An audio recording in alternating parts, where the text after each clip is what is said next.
let's talk about The winner? yeah, Shane. So he wins the race. SVG wins the race.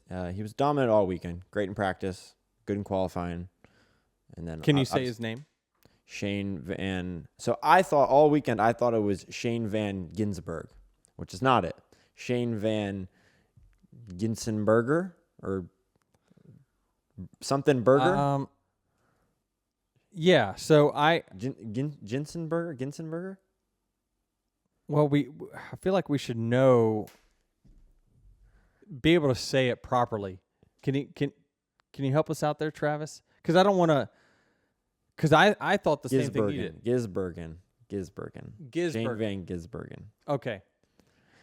I swear I've heard like so many different pronunciations. Well, I was walking out with him after qualifying, and he was saying congrats and nice lap and whatnot. I said to him, big fan. I've never talked to him before. I've probably seen, 50 total laps of V8 supercar racing, but most of the highlights are around this guy and how good he is. And it's cool to see Martin Truex, crew chief, all the Aussie crew members. Like, I knew it. I knew he would come over here and do well.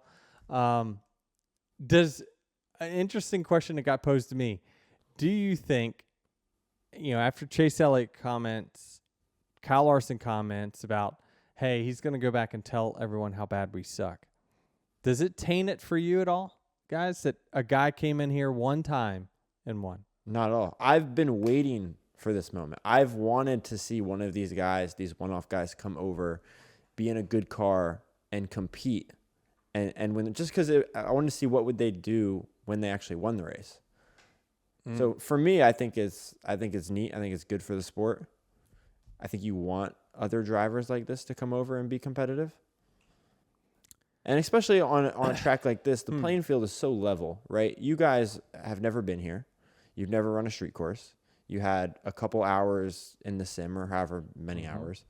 And this guy comes over, and this car is very similar to what he drives on a regular basis. And the track is just, I don't know, it's just an even playing field for everybody. I don't think it should take anything away from the Cup drivers. That's what if it was a road course or an oval, then I would be a little embarrassed. But a street course, I don't think you guys could be as aggressive as if it was a road course where he would have to deal with the bumping that Jensen Button has discussed about in past races. I don't even think it's that, because if you have a problem with it, like if he was to come over here and win Sonoma or Watkins Glen or something, that's saying that your responsibility as a Cup Series driver is to be the best at every different type of motorsport, right? Road racing, ovals, dirt racing. Mm-hmm. And I don't think that's necessarily fair. I'm trying to think and create an analogy, because what the people could think is that, well, you just had somebody that we had never heard of from another country come play in the NBA and beat LeBron James and whatever. Isn't it kind of... And what I say is, no. They're playing... Their ball is square. Like, it's a square hoop. It's a square hoop, and everything is different. Like, we came to his world more than he came to our world. Does that make any sense? Like, we were racing in his environment more than he was racing in our environment. Does that make any sense? Because street racing is a lot of what they do. Is street racing. Racing around these barriers, blind corners. The cars are similar.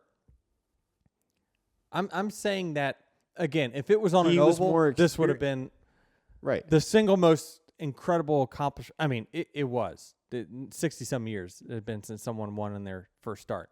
What he did this weekend was unbelievable. It really was. I was in awe of this guy's talent. I mean, and if you looked at where he was fast on the racetrack, it was where all the walls were. Where all the tighter the track was, the faster he was versus the field. But this is... Go ahead. But what I'm saying is that, again, it wasn't road courses that we had all run before. So we had never run it before. He had never run it before. And I'm just saying that the street race in general is what he does. Right. We have not done it. So while it may seem that he just comes into our series and wins, again, we came to his world, in my opinion, more than he came to ours. Right. But also, I feel like this is something that this NASCAR has been wanting to see, or has been trying to get right. You go to Bristol Dirt and you have Jonathan Davenport and all these guys who are dirt racers running just a dirt race, and the media attention is around, oh, this guy's an experienced dirt racer, blah blah blah blah blah. We want to see them succeed. Yeah, but here's the difference: is the dirt cars that they're running are so different than what we. I understand, but the narrative is still the same. This guy runs dirt; he's gonna be good here. That's kind of the narrative that is pushed around these races. I agree that that's the narrative, but that's not. It's not fact, because they're coming into a car that is way different. Right. What we're saying is that the cars they're not the same. They're not the same, but they are similar enough to where, I'm thinking about this on the fly, right? And I'm thinking the counterpoint on the other side of my shoulder, and it's saying, they said he was shifting with the opposite hand.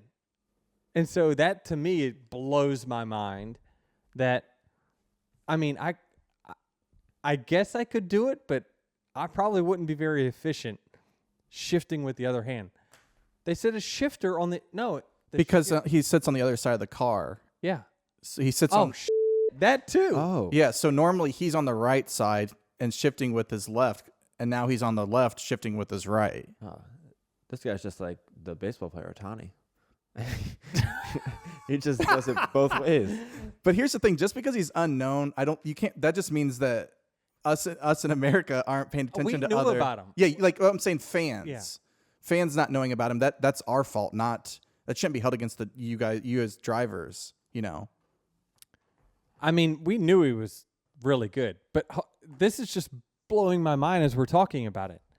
He's on the wrong side. He's on the other side of the car. All on the broadcast? They're all talking about him using the clutch and all that. Yeah, so when he's racing in his supercar, it's backwards. And also, I think he talked about the shifting is how he does with the feet too. They were getting into it at a pre-race with his interview that he did. But yeah, everything's... You know what? And because then he also talked about... You know what? Crown him. Greatest athlete in the history of sports. He went from one side of the car to the other. I did that when I went to Japan for Toyota, and I ran like a GT3 car. It took me forever to get comfortable driving from the other side of the car. It's just different. It's just way different. Holy cow. Yeah, it's, again, we're trying to make a point one way or another here, and it's everywhere you turn, it's pretty amazing what he did. But big picture, how do you feel about him coming over here and winning a cup race? Like a driver that's not a full-time Cup Series driver. Well, that's what the debate. That's what I'm asking you is. I don't have an issue due to the debate of, does it tarnish Cup drivers as star racers, or is it just good for the sport? Which one's bigger? I don't think it tarnishes Cup drivers. Okay, good. I also think it's good for the sport. Think about all the fans in Australia and New Zealand that were tuning in. You're trying to get a fan base in Chicago to come to it. You now have 2 countries that were tuning into a race because of one driver. Mm-hmm. And hopefully, and they probably were entertained. It was a great race. And it ended at, I think, it started at 1 p.m. their time. So they were up and watching it. But now playing devil's advocate, my personal opinion is that I do not think it tarnishes your abilities. That's the good scenario. However, if I'm a random V8 supercar fan from New Zealand and this guy came over here, like if one of our if LeBron James went and played basketball or something, and just demolished the competition in a Premier League in another country, we'd be saying, wow, that league stinks. Our guy went over there and crushed them. This is just a product of NASCAR branching out more, right? Historically, NASCAR is oval racing. It is, and as the years go on, you're branching out into other disciplines, Yep. and this is going to happen. Yeah, and I mean, this is a part-time car. Justin Marks says that they don't have any plans for Project 91 to run any more races thus far. The next road course race, we have our own ringer coming in, Kamui, that we're going to run him in the 67 car for 2311 at the Indy Road Course. He was there all weekend, kind of shadowing our team and checking things out. So I'm sure now he's got to be super, like, confident. But again, this was such a special occasion because the racecraft at the Indy Road Course is going to be totally different You are correct, sir. than this track. You are correct. Kamui is going to have to deal with turn 1 and 2 and 3 at the Indy Yeah. Road Course and navigating that, similar to Coda. All right, so you bring that up. We need to talk about that just briefly. Man, I'm late. I got stuff to do. The change in the restarts to single file and then starting us with a turn involved.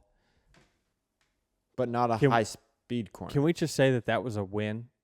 Yeah, it was. Like, we didn't have nearly the storm into turn 1 that we had in the past.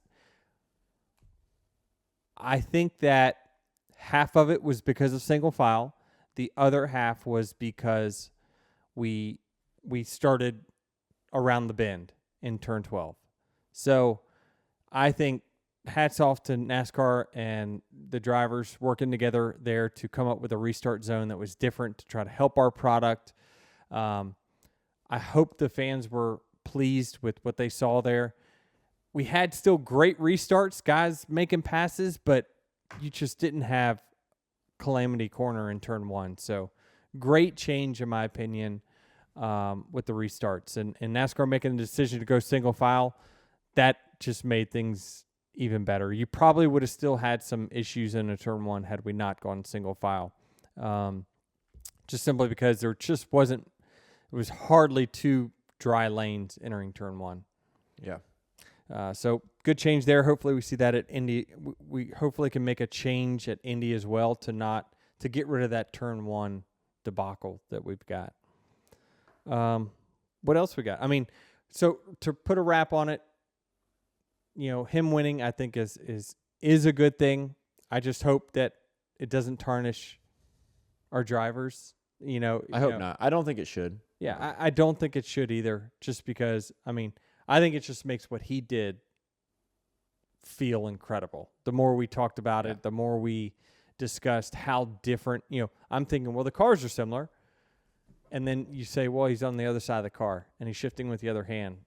And by the way, he's using the clutch. We don't use, it just, the technique, everything he did was just absolutely amazing.